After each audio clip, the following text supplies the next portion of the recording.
saving faith라고 하는 구원의 믿음, 참으로 구원을 얻는 믿음이 무엇인가? 라는 질문입니다. 실제로 있습니다. 자기는 구원받았다고 하나 구원받지 못했던, 바로 성경에 나왔던 이 사람들처럼 이 사람들이 그때만 있는 것이 아닙니다. 그때는 눈으로 예수님을 보고 있었던 그때도 있었는데 지금은 여전히 이런 사람들이 있다는 것이죠. 그럼 구원의 확신을 어떻게 얻을 수 있는가?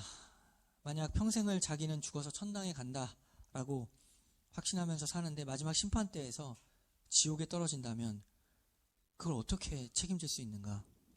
라는 것을 누구나 한 번씩은 생각하게 됩니다.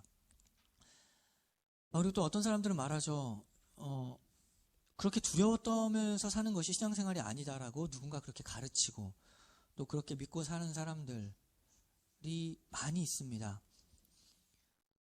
그리고 또 어떤 사람들은 교회 다니고 구원의 확신이라는 것은 믿음 생활 초기 때만 신경 쓰는 것이고 그렇게 중요한 질문이 이제 살아가면서는 아니다라고 하는 사람도 있습니다.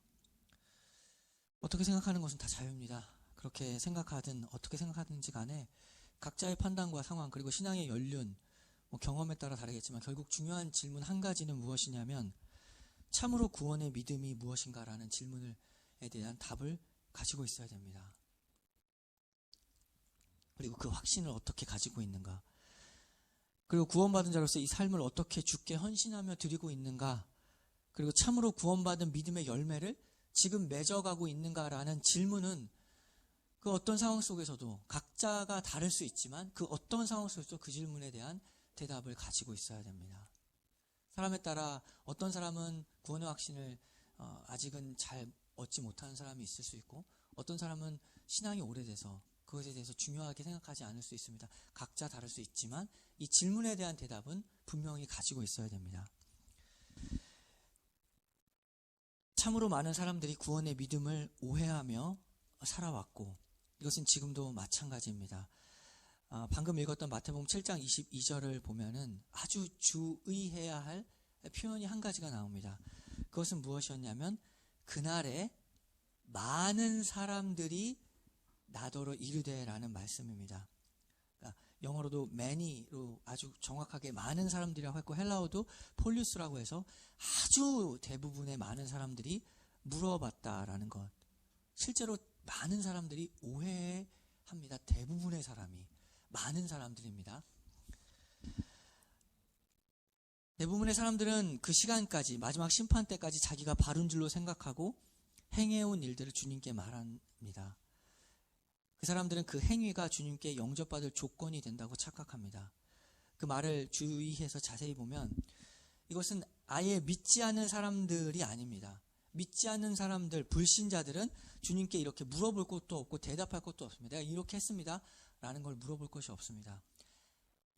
여기서는 믿는다고 하는 많은 사람들, 그러니까 대부분의 사람들이 이렇게 오해하며 산다는 것을 아주 주의해야 됩니다.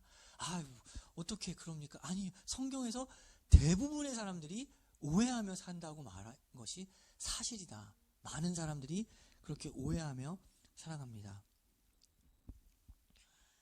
이 사람들은 자기가 이 땅에 있을 때 믿는다고 자처한 사람들이었습니다. 그런 사람들이 굉장히 많습니다.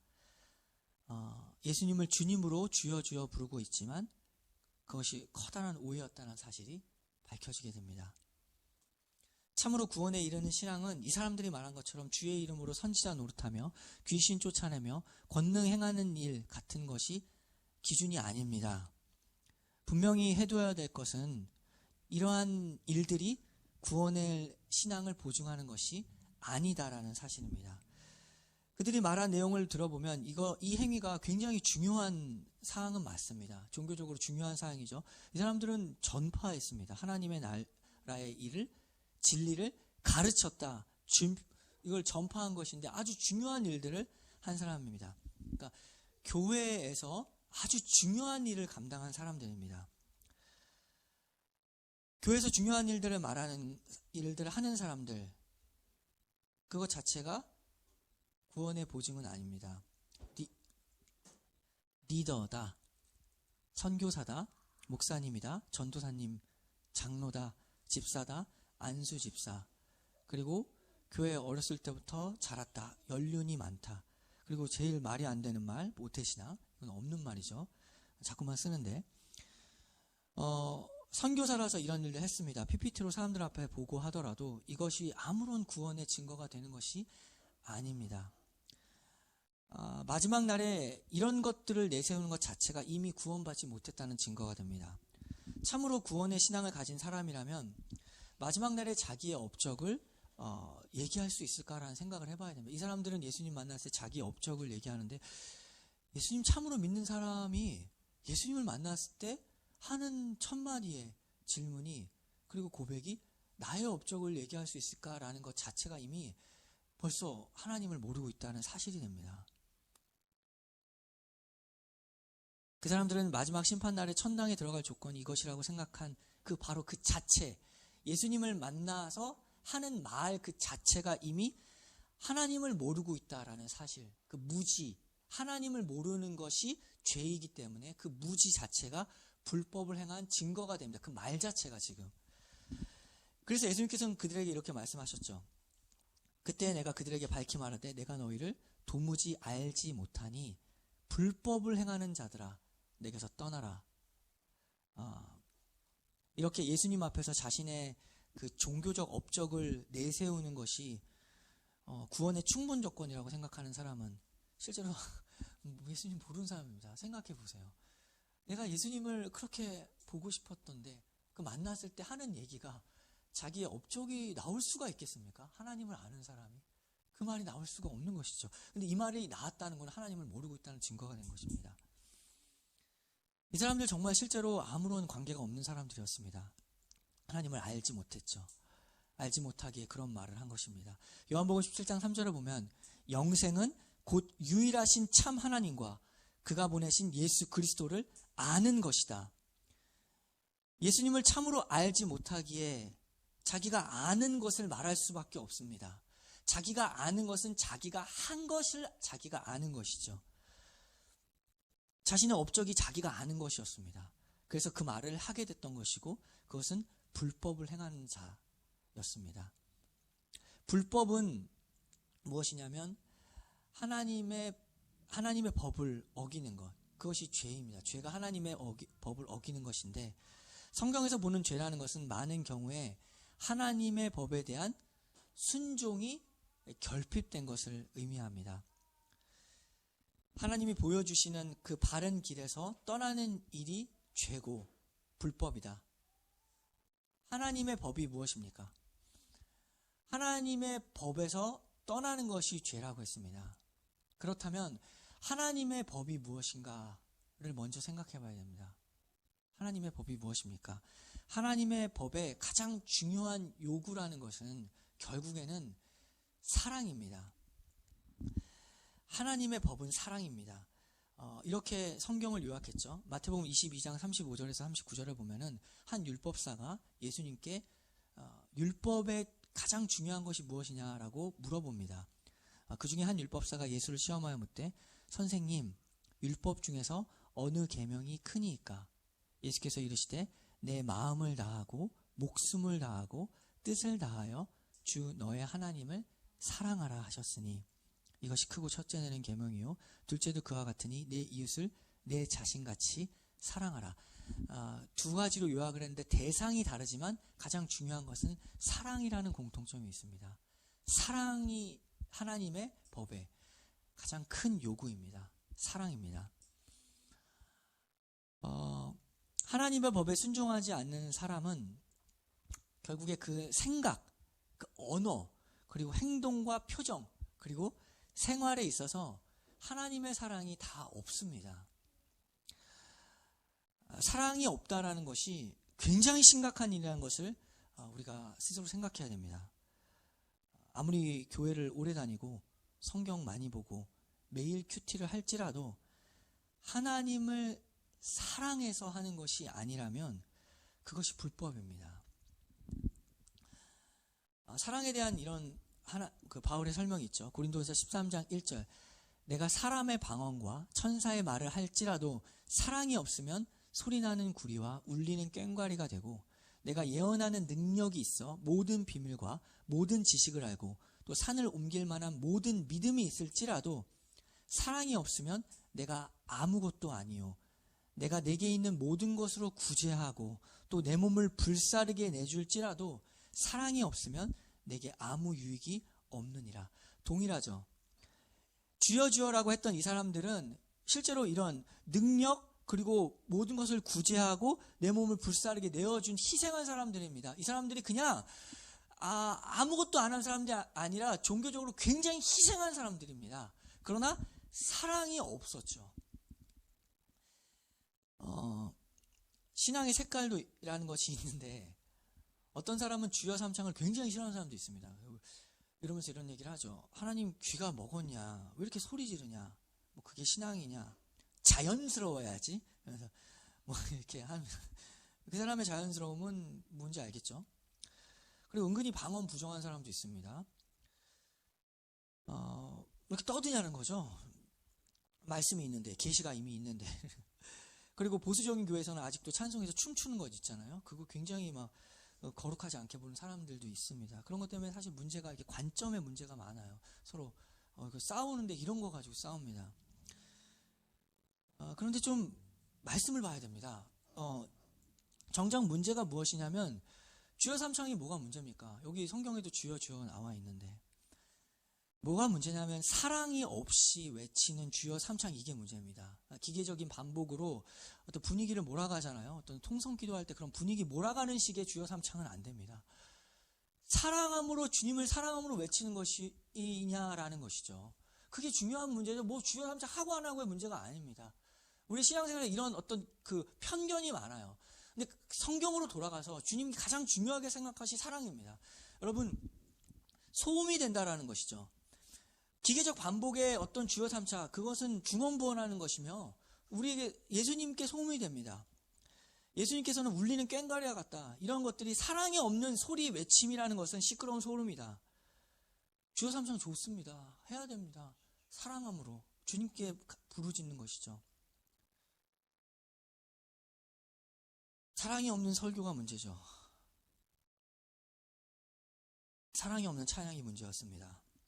사랑이 없는 고용된 전문가의 성악이 문제였죠. 이런 것이 예수님과 아무 상관이 없는 일들입니다. 사랑이 없이 그들이 했던 모든 행위, 선지자 노릇하며 귀신을 쫓아내며 모든 행위 예언하며 능력이 있으며 산을 옮길 만한 능력과 믿음이 있을지라도 내게 아무 유익이 없다. 사랑이 없는 모든 행위라는 것은 구원의 신앙이 아닙니다. 어떠한 그 복음에 대한 기본적인 내용을 알고 있고 또 정확하게 말씀을 따다다다닥 외칠지라도 그 사람을 향한 사랑의 마음이 없으면 복음이 능력이 없습니다. 예수님께서 베드로에게 질문한 것이 무엇인지 생각해 보십시오. 수많은 질문할 수 있었죠. 너 왜 그랬냐? 너 왜 나를 부인했냐? 수많은 질문들이 있었습니다. 그러나 예수님께서 베드로에게 한 질문은 단 한 가지입니다. 사랑에 대한 문제입니다. 주님을 만났을 때 우리가 나의 업적을 얘기하는 것 자체가 하나님을 모르고 있는 것입니다. 우리가 무슨 말을 할까 생각해 보십시오. 단 한 가지의 말밖에 없습니다. 주님, 내가 주님을 사랑합니다. 이 말 외에 우리의 어떤 것을 내세울 것이 없습니다. 사랑 외에 할 말이 없다라는 것이죠. 마지막 주님께 고백할 것, 그것은 사랑밖에 없습니다.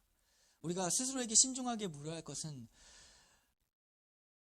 참으로 하나님을 얼마나 사랑하고 있는가, 그리고 그 마음속에 있는 사랑의 열매 무엇이었죠? 하나님의 뜻을 얼마나 순종하고 있는가 내 삶에서. 그것이 구원의 확신을 생각할 때 가장 중요한 질문입니다.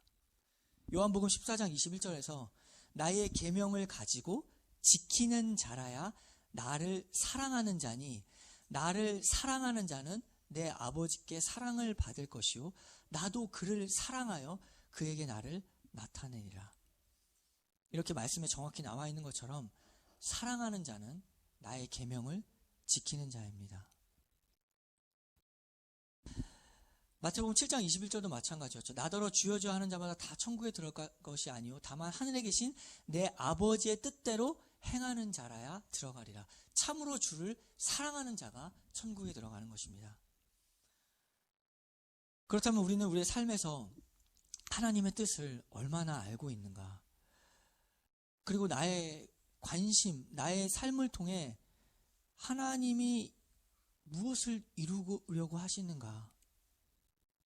이것이 참된 구원의 확신을 가진 사람들의 질문입니다. 하나님의 뜻이 과연 내 삶에 무엇인가? 나는 그것을 위해서 어떻게 명민하게 판단하고 있고 내 삶을 이렇게 움직여 가시는데 어떻게 하나님이 나를 통하여 이루려고 하신가에 관심이 있는 사람들의 질문이 구원의 확신을 받은 사람들의 질문입니다. 이런 하나님의 뜻의 가장 기초가 되는 것이 바로 복음입니다. 복음을 전한다, 복음을 안다는 것은 어떤 이런 기독교 사상의 입문 정도가 아니라 복음이라는 것은 모든 믿는 사람에게 구원을 얻게 하는 하나님의 능력입니다. 로마서 1장 16절에 보면 내가 복음을 부끄러워하지 아니하노니 이 복음은 모든 믿는 자에게 구원을 주시는 하나님의 능력이 됨이라. 먼저는 유대인에게요 그리고 헬라인에게로다. 복음에는 하나님의 의가 나타나서 믿음으로 믿음에 이르게 하나니 기록된 바 오직 의인은 믿음으로 말미암아 살리라 함과 같으니라.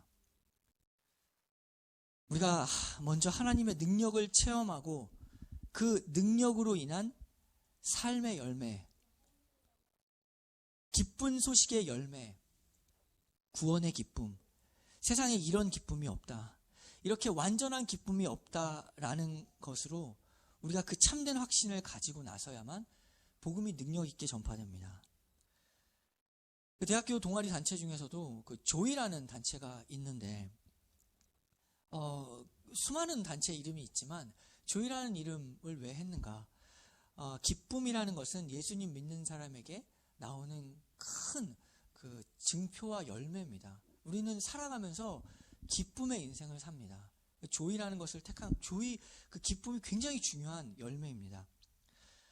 갈라디아서 5장 22절을 보면 오직 성령의 열매는 사랑과 희락과 화평과 오래참과 자비와 양성과 충성과 온유와 절제니 이 같은 것을 금지할 법이 없느니라. 그러니까 성령의 열매는 하나의 열매로 이 모든 것들이 다 드러나는데 물론 이것이 다 나의 삶에서 상황에 따라 드러납니다. 그런데 순서는 있는 것이죠. 이것이 뭐 이렇게 차례차례라는 말은 아닙니다지만 가장 먼저 이렇게 드러나는 삶의 열매들은 사랑이 처음에 등장하죠. 오직 성령의 열매는 사랑이라는 것이 처음에 등장하고 그 다음 바로 이어서 희락이 등장합니다. 그러니까 기쁨은 우리 믿는 사람들에게 구원을 받은 확신을 받는 사람들에게 있어서 큰 열매가 됩니다. 기쁨이라는 것이. 왜냐하면 복음은 기쁜 소식이기 때문에. 저번 주부터 계속적으로 강조하죠. 기쁨이라는 것이 우리에게 큰 증표입니다. 예수님 믿는 사람은 웃습니다. 이것을 꼭 기억해야 됩니다. 웃어야 됩니다. 세상 지혜로운 사람들도 이런 말 하죠. 울어도 변할 것이 없는데 뭐 우냐? 어차피 변할 거 하나 없는데 운다고 뭐가 달라지냐? 그래서 뭐 웃는 사람들도 자기 철학으로 좋은 생각인데 우리는 그러한 이거 지혜로운 사람들도 그렇게 합니다. 어차피 변할 거 없으니까 웃는다는 거죠. 그럼 우리는 세상 지혜로 웃는 것이 아니라 예수님을 믿는 사람은 복음 때문에 웃는다. 물론 살아가면서 짜증나고 또 슬픔, 어려움 있을지라도 그 상황 속에서 거룩, 분별, 구별이 무엇이냐면 성령의 도우심으로 우리 안에 기쁨이 있다라는 사실을 알고 성령의 도우심으로 그 기쁨이, 복음의 기쁨이 되살아나는 삶을 살 수 있는 것이 예수님을 믿는 사람입니다. 구원의 확신을 가진 사람입니다. 그것이 복음의 능력입니다. 우리는 동일한 상황 속에서 어떤 자기의 결단으로 웃는 것이 아니라 복음으로 인해 웃을 수 있습니다. 세상 사람들은 비웃죠. 정신 나갔냐? 동일한 상황 속에서 왜 저러냐? 오바다. 웃을 것까지는 아닌데 이럴지 모릅니다. 그러나 복음의 능력은 어떤 상황에 있을지라도 우리에게 기쁨이 있다는 사실, 그것을 지금 누리고 있지 못하지만 기도함으로 성령님이 그 기쁨을 되살아나게 한다는 사실이 바로 기쁜 소식입니다. 복음을 전하는 사람은 이러한 복음의 능력에 대한 강한 확신을 가지고 있어야 됩니다. 나에게 참된 기쁨이 있다. 성경 말씀 전할 때도 말로만 전할 것이 아니라 참으로 능력이 있어야 됩니다.